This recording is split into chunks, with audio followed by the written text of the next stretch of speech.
For as long as we have looked up into the velvet blackness of the night sky, we have dreamt. Well, we have seen the pinpricks of light, the distant suns, and wondered what worlds might circle them. This deep and ancient curiosity is part of what it is to be human. It has driven us to cross oceans, to climb mountains, and to take our first tentative steps away from our home world. We built great ships of fire and steel, our chemical rockets, and they have served us well. They carried us to our own moon and sent our robotic eyes to the far reaches of our solar system, showing us wonders beyond imagination. Yet for all their power, our current rockets are like small canoes on a vast cosmic ocean. They are bound by the simple, unyielding laws of physics. They must carry immense quantities of fuel, which is both heavy and, in the grand scheme of things, relatively weak. This makes our journeys incredibly long and slow. A mission to our neighbor Mars takes many months. A voyage to the outer planets, like Neptune or Pluto, can take a decade or more.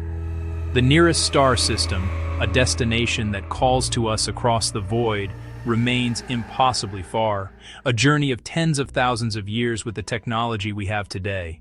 To understand this incredible source of energy, we must look at the very building blocks of our world. Everything we see is made of matter. Smallest grain of sand, largest star matter, is built from tiny particles. Protons, electrons.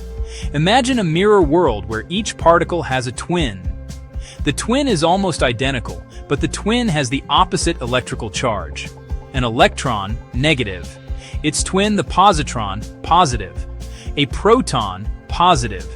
Its twin, the antiproton, negative. This is antimatter. Antimatter started as a prediction in equations, but we've discovered it's real.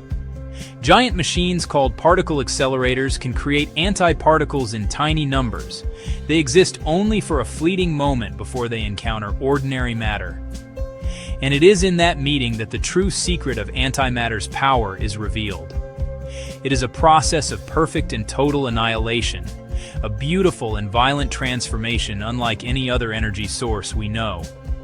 When a particle of matter touches its matching antiparticle, they both vanish completely. They are not broken into smaller pieces. They are gone. In their place, their entire mass is converted into a brilliant flash of pure energy, mostly in the form of powerful light called gamma rays and other fast-moving particles. Harnessing such a powerful reaction to push a spaceship requires a design of incredible precision and care. The concept of an antimatter engine, though complex in its details, can be understood through a series of simple, deliberate steps. The first and most critical challenge is storage. Because antimatter annihilates on contact with any normal matter, it cannot be held in a normal container. Instead, it must be kept in a perfect vacuum, suspended in midair, never touching the walls of its chamber. This is achieved using powerful and carefully shaped magnetic and electric fields, creating an invisible cage known as a penning trap. Once the antimatter is safely stored, the engine must have a way to release it with surgical precision.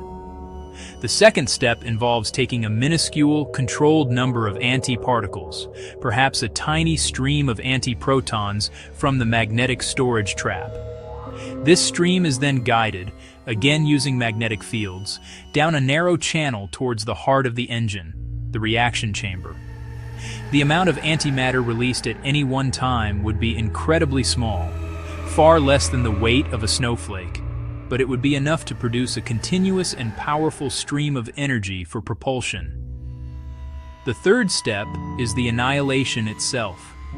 Inside the reaction chamber, the stream of antimatter is made to collide with a target of normal matter. This could be a small cloud of hydrogen gas or a thin metal foil.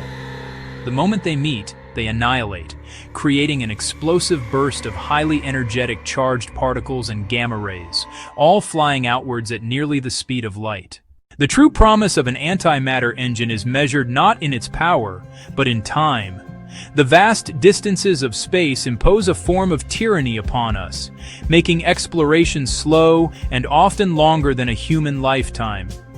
Antimatter propulsion offers a way to break free, compressing interplanetary journeys and even interstellar journeys into manageable time frames. The change would be revolutionary, redrawing our map of the solar system. For the first time, our reach could match our imagination. Consider a journey to Mars. With our current chemical rockets, a one-way trip can take 6 months or 9 months depending on planetary alignment. Those long trips expose astronauts to dangerous radiation, debilitating zero-gravity effects, and severe psychological strain. An early antimatter-powered ship could slash that travel time dramatically. Continuous, high-efficiency thrust could make the trip in as little as 45 days. That would be substantially safer for crews and open the door to a true human presence on Mars. Look farther out to the outer edges of our solar system.